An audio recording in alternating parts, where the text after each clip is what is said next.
کہ ہم اس غم کی گھڑی میں جہاں حضرت الشیخ کے لیے دعائے مغفرت کر کے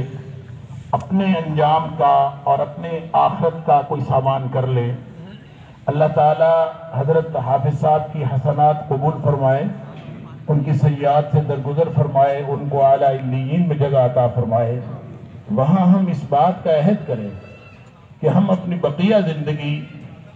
علوم نبویہ کے ساتھ جڑ کر زندگی گزاریں گے۔ جو لوگ پہلے سے نبی کریم صلی اللہ علیہ وسلم کے دیے ہوئے علوم کے ساتھ جڑے ہوئے ہیں، وہ مزید اس میں اپنی زندگی میں تگ و دو کریں، کوشش کریں، جدوجہد کریں، اور جو لوگ نہیں جڑے وہ آج اس موقع پر اس بات کا عزم کر لیں کہ ہم انشاءاللہ بقیہ زندگی، چاہے وہ چند لمحے ہے، چاہے چند سال ہے، وہ اللہ کے رسول صلی اللہ علیہ وسلم کے دیے ہوئے دین پر، اللہ کے قرآن اور نبی کریم صلی اللہ علیہ وسلم کے فرمان کے ساتھ جڑنے میں، اس تعلیم و تعلم میں زندگی گزرے گی تو انشاءاللہ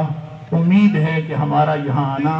حضرت حافظ صاحب کے لیے بھی فائدہ مند ہوگا، اور ہماری زندگیوں کے لیے اور ہماری آخرت کے لیے بھی فائدہ مند ہوگا۔ اللہ تعالی ہم سب کی دنیا بھی بہترین کرے، اللہ ہم سب کی آخرت بھی بہترین کرے۔ اللہ تعالی ہم سب کو جنت الفردوس کے اندر اکٹھا فرمائے، اور اللہ تعالی ہم سب کو جنت الفردوس میں نبی اکرم صلی اللہ علیہ وسلم کا ساتھ نصیب فرمائے۔ السلام علیکم ورحمۃ اللہ وبرکاتہ۔